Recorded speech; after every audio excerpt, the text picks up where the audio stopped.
Psicologia Falada apresenta a prática clínica de terapia cognitiva com crianças e adolescentes, de Robert Friedberg e Jessica Clory. Este audiolivro é uma iniciativa sem fins lucrativos. Caso você veja valor no nosso trabalho, deixe seu like e compartilhe. Deixe também nos comentários a sua sugestão para novos audiolivros. Boa leitura!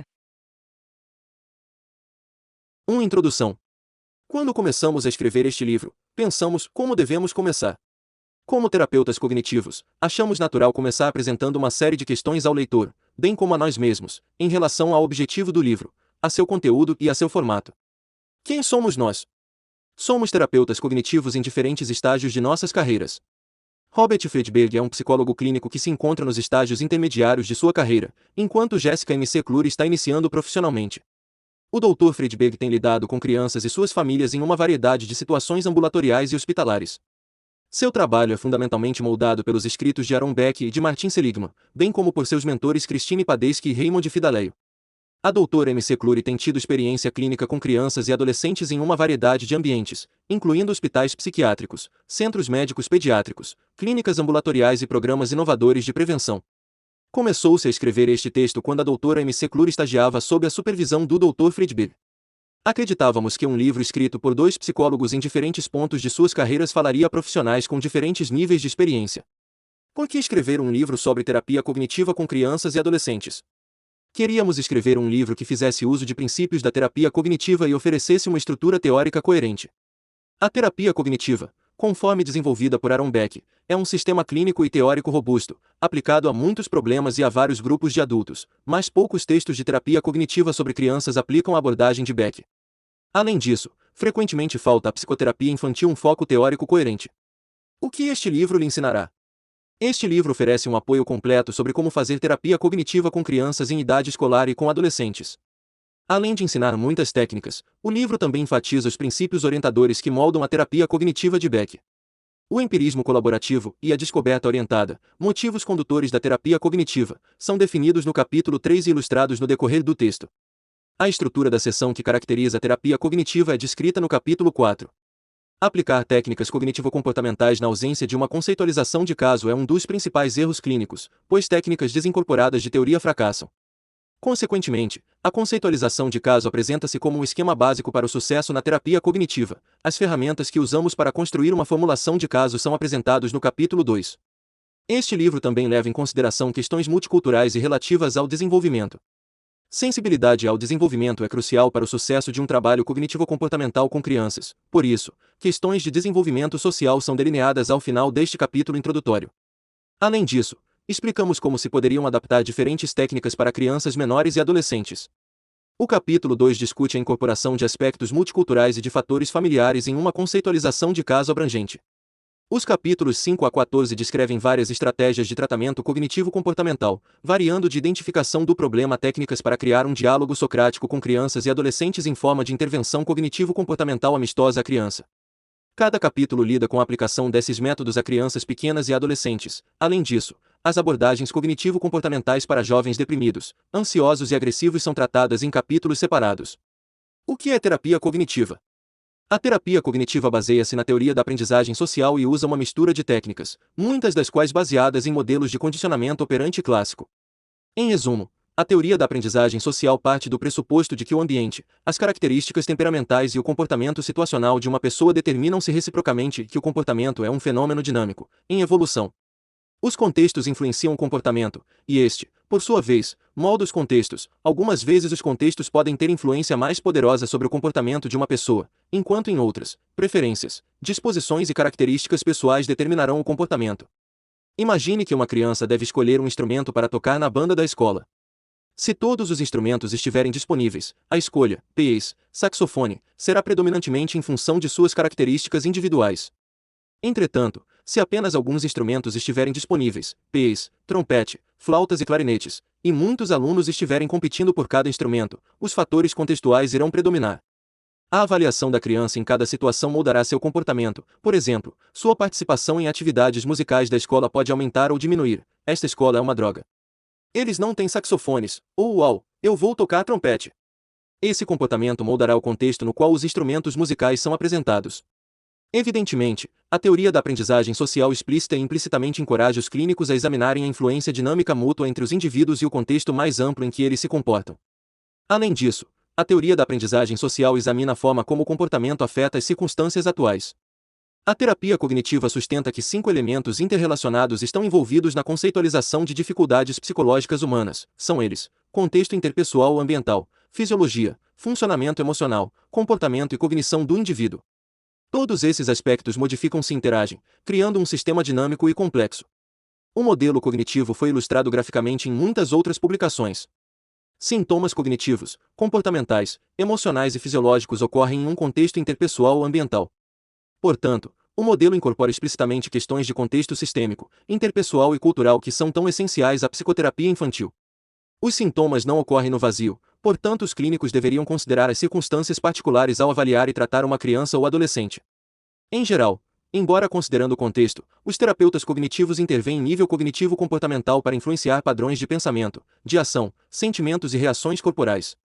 Por exemplo, Alice é uma menina branca de 16 anos que vive com sua mãe biológica e seu padrasto em um bairro pobre com escolas inadequadas. Fruto de uma gravidez indesejada, é abertamente rejeitada e bode expiatório de seus pais. Nesse contexto, ela está experimentando sintomas fisiológicos, dores de estômago, sono excessivo, de humor, depressão, sentimentos de inutilidade, comportamentais, passividade, evitação, retraimento, e cognitivos: eu não valho nada. Embora esse exemplo seja severo, ilustra que os sintomas precisam ser considerados no contexto de circunstâncias ambientais e disposições pessoais que iniciam, exacerbam e mantêm o sofrimento. A forma como crianças e adolescentes interpretam suas experiências molda profundamente seu funcionamento emocional. Sua visão é o foco principal do tratamento. A forma como os mais jovens constroem embalagens mentais sobre si mesmos, os relacionamentos com outras pessoas, as experiências e o futuro influenciam suas reações emocionais.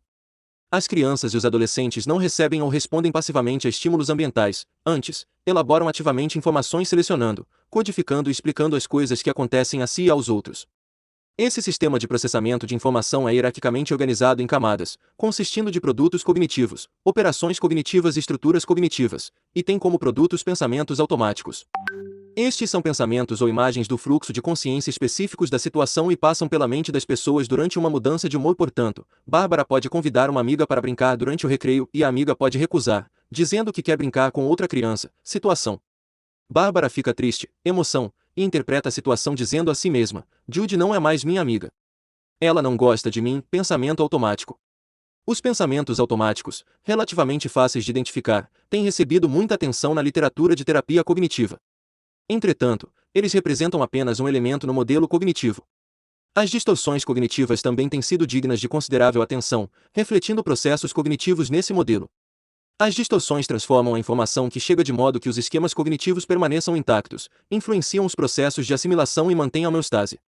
Por exemplo, o esquema de Sousa reflete uma percepção de incompetência. Ela acredita que não pode fazer nada direito, consequentemente, sente-se ansiosa, emoção, em situações de desempenho.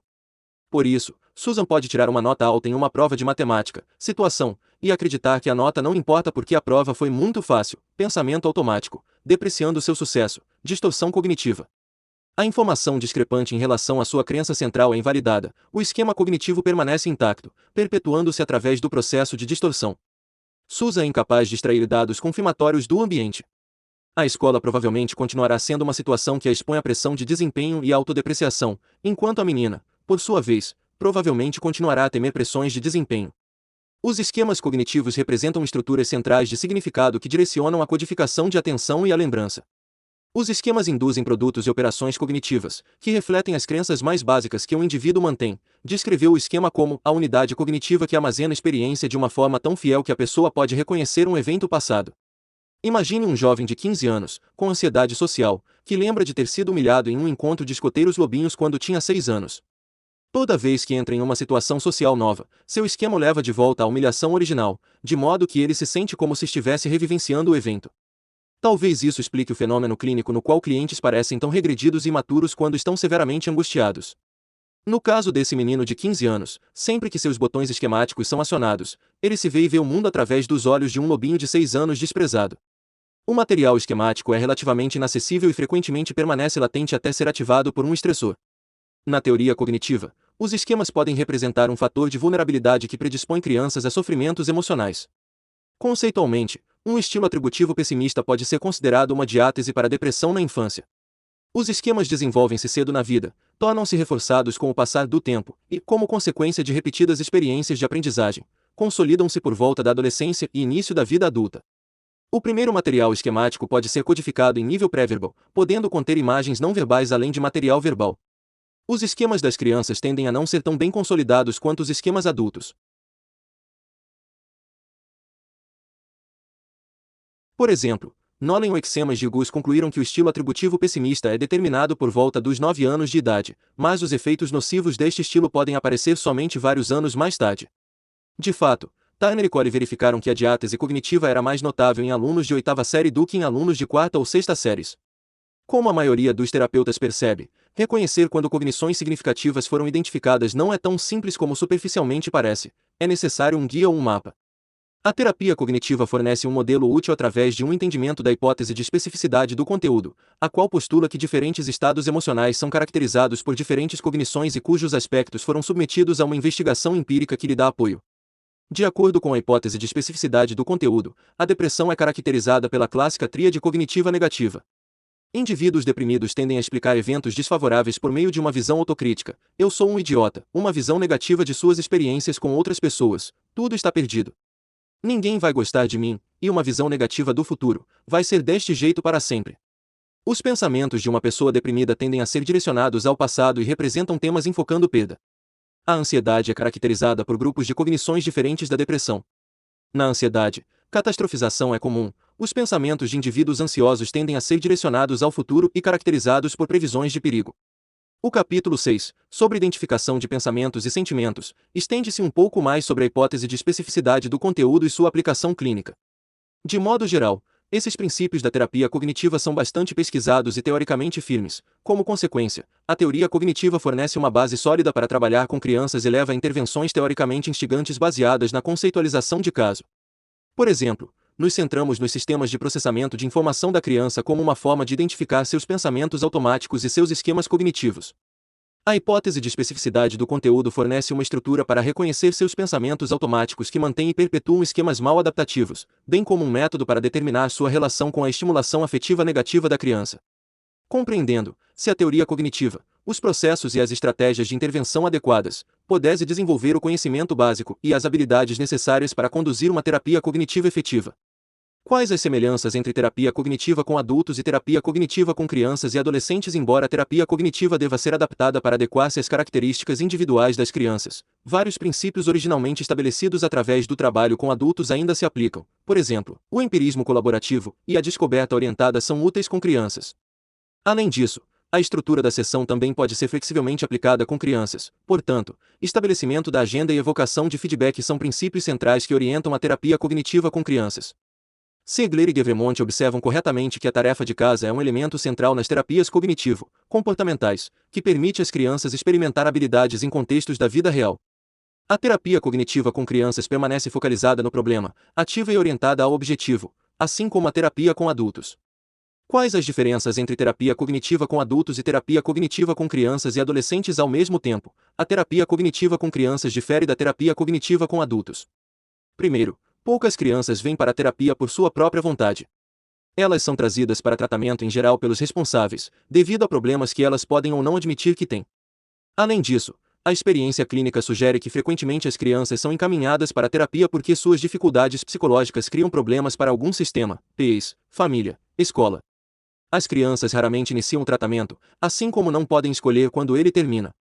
Em alguns casos, podem gostar da terapia e fazer progressos significativos, contudo, por várias razões, seus pais encerram o tratamento.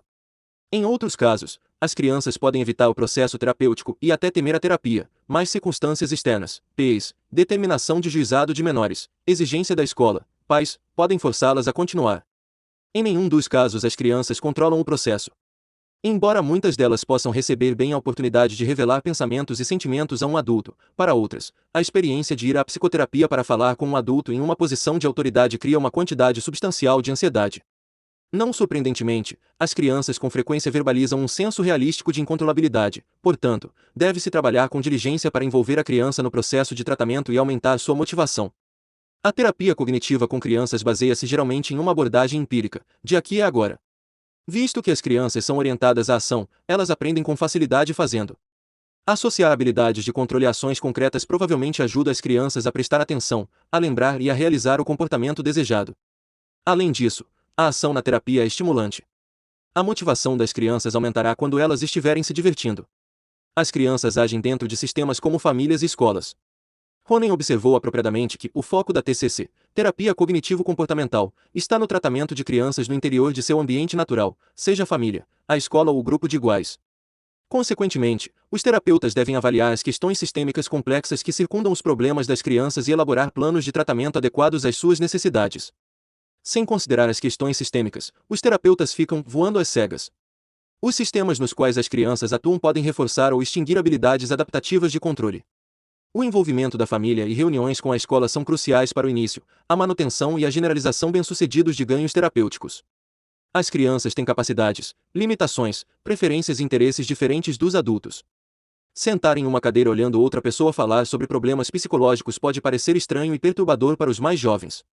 Visto que a terapia cognitiva com crianças baseia-se em capacidades verbais e cognitivas, deve-se considerar cuidadosamente as idades das crianças, bem como suas habilidades sociocognitivas, e adaptar o nível de intervenção à idade e às capacidades do seu desenvolvimento. Crianças menores tendem a beneficiar-se de técnicas cognitivas simples como autoinstrução e intervenções comportamentais, enquanto adolescentes provavelmente se beneficiarão de técnicas mais sofisticadas, que exigem análises racionais. A idade, embora importante, é uma variável não específica, portanto, devemos permanecer conscientes de variáveis sociocognitivas, como linguagem, capacidade de tomada de perspectiva, capacidade de raciocínio e habilidades de regulação verbal. Quando as exigências da tarefa terapêutica excedem as capacidades sociocognitivas das crianças, elas podem equivocadamente parecer resistentes, esquivas e até incompetentes. Michel defendia corretamente que as crianças são psicólogos intuitivos potencialmente sofisticados, embora falíveis, que vêm a saber e a usar princípios psicológicos para entender o comportamento social, para regular sua própria conduta e para alcançar domínio e controle sobre seus ambientes. Tarefas terapêuticas simples e significativas, sensíveis ao nível de desenvolvimento, envolvem com sucesso na terapia cognitivo-comportamental inclusive crianças pequenas. Por exemplo, diários de pensamento que incluem balões de pensamento são facilmente entendidos por crianças pequenas. Portanto, as variáveis sociocognitivas dirigem quais, como e quando vários procedimentos cognitivo-comportamentais são utilizados. A capacidade da linguagem influenciará o quanto as crianças se beneficiarão de intervenções verbais diretas. Com aquelas com menos fluência verbal, desenhos, fantoches, brinquedos, jogos, trabalho manual e outros meios que exigem menos mediação verbal podem ser indicados. Ler e contar histórias podem ser formas pelas quais podemos aumentar sua sofisticação verbal. Além disso, filmes, música e programas de televisão poderiam facilitar uma mediação verbal. Adaptar as tarefas para que estejam à altura da capacidade de linguagem das crianças é um desafio clínico crucial.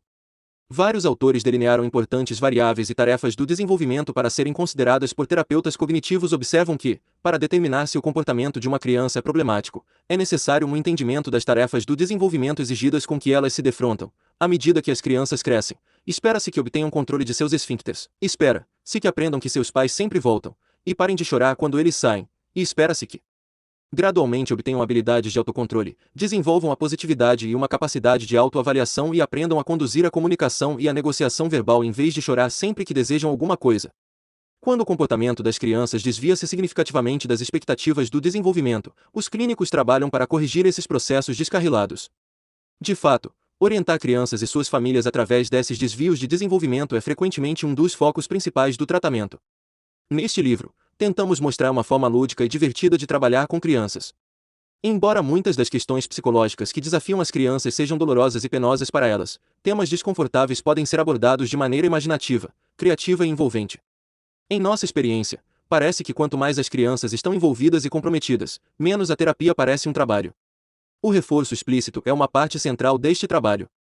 As crianças são reforçadas a arrumar seus brinquedos na sala de jogos, completar a tarefa de casa, revelar seus pensamentos e sentimentos, e assim por diante. As recompensas comunicam expectativas e correspondem a funções de motivação, atenção e retenção, ou seja, envolvem as crianças, dirigem-nas ao que é importante e ensinam a elas o que lembrar. Uma palavra sobre as transcrições e os exemplos. Todos os exemplos e transcrições de casos são relatos clínicos fictícios ou disfarçados. Eles representam uma combinação de nossos casos e de nossas experiências como formas de ilustrar conceitos de maneira simples. Percebemos que em nosso contexto clínico real, os problemas raramente são tão claros e simples. Finalmente, Embora tenhamos tratado inúmeras crianças, a maioria dos exemplos clínicos apresentados são com crianças e adolescentes brancos, de origem europeia. Além disso, a maior parte da pesquisa empírica e teórica existente baseia-se em crianças brancas, de origem europeia. Portanto, recomendamos cautela ao generalizar conceitos e práticas para o seu trabalho com crianças de diferentes origens. As seções que abordam questões de contexto cultural em todo o livro devem alertar para possíveis questões etnoculturais e estimular modificações culturalmente responsivas, se necessário.